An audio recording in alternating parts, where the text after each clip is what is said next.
એસજીયુમાં રીઅસેસમેન્ટ કે રીચેકિંગ કઈ રીતે કરવાનું તેના માટે ફોર્મ ભરીએ આપણે. યુઝર નેમ અને તમારું પાસવર્ડ નાખીને લોગિન કરવાનું એસજીયુ ERP પર, જેમાં તમે રિઝલ્ટ જોવો છો. લોગિન કરવાનું. લોગિન કર્યા બાદ જે ઉપરની 3 ક્વોલિટી ડિપાર્ટમેન્ટનું ઓપ્શન આવે એના પર ક્લિક કરવાનું. ત્યારબાદ ઉપર જે 3 ડેશબોર્ડની ઉપર જે 3 લીટી છે એમાં રીઅસેસમેન્ટ અપ્લાય કરવાનું. એમાં રીચેકિંગ અને રીઅસેસમેન્ટ એપ્લિકેશન ફોર્મ આવશે તે ભરવાનું. તેમાં તમારું ડિટેલ નાખવાની, કયા સેમનું કરવાનું છે, કઈ એક્ઝામ છે, તમારો સીટ નંબર નાખી દેવાનો ફાઇનલ, અને બીજી ડિટેલ નીચે ચેક કરી લેવાની, તમારું એડ્રેસ ને એમ. ત્યારબાદ નીચે જશો એટલે 2 ઓપ્શન આવશે, રીચેકિંગ અને રીઅસેસમેન્ટ. એ બેમાંથી તમારી જે ઈચ્છા હોય તમે કરાવી શકો છો. ત્યારબાદ એ ઓપ્શન પ્રમાણે તમારે સિલેક્ટ કરવાનો આવશે સબ્જેક્ટ, કે તમે કયા સબ્જેક્ટમાં રીઅસેસમેન્ટ કે રીચેકિંગ કરાવવા માંગો છો. રીચેકિંગના ₹250 અને રીઅસેસમેન્ટના ₹500 થાય છે એક સબ્જેક્ટ પર.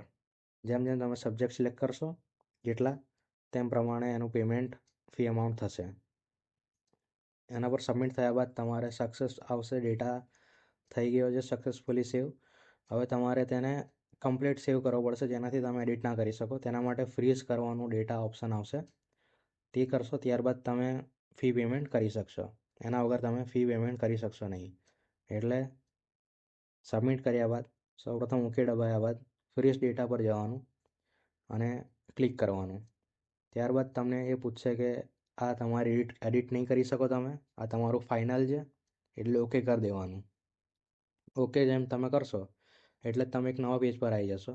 એ નવા પેજ પર તમારી ફીની ડિટેલ આવશે, તમારું રીઅસેસમેન્ટનું એનરોલમેન્ટ નંબર સાથે તમારું એક નવું પેજ ખુલશે. હવે તમારે ઇનિશિએટ ઓનલાઈન પેમેન્ટ કરવાનું, એના પર ક્લિક કરશો એટલે એક નવું પેમેન્ટ પેજ ખુલશે. એ પેમેન્ટ પેજ પર તમને 4 ઓપ્શન જોવા મળશે, credit card, debit card, net banking, UPI. તમે તમારી ચોઈસ પ્રમાણે તમને જે યોગ્ય લાગે તમે એનાથી પેમેન્ટ કરી શકો છો.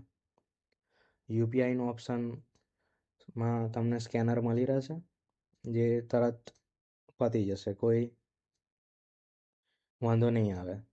4 મિનિટનો ટાઈમર છે, તેનો ખ્યાલ રાખવાનો છે. તમે સ્કેન કરશો, પેમેન્ટ તમારું થઈ જશે એટલે ડાયરેક્ટ એક નવું પેજ ખુલશે. એ નવા પેજ પર તમારી ડિટેલ, તમારો રીઅસેસમેન્ટ કે રીચેકિંગનો એપ્લિકેશન નંબર આવશે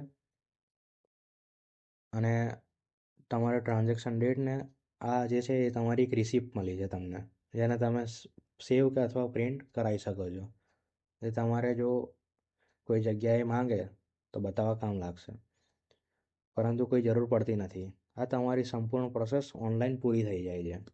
તમારે કોઈ કોલેજ જવાની જરૂર નથી પડતી, કોઈ યુનિવર્સિટી જવાની જરૂર પડતી નથી.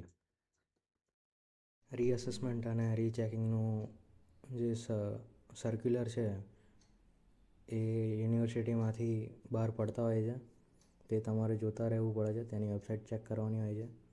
તમને રિઝલ્ટ માટે પણ તમે જો રીઅસેસમેન્ટ કે રીચેકિંગ ફોર્મ ભરો છો તો તેના 15-20 દિવસ બાદ તમને તેનું રિઝલ્ટ જોવા મળે છે. તે પણ તેનું પરિપત્ર પણ તમને યુનિવર્સિટીની વેબસાઇટ પર મળી જશે.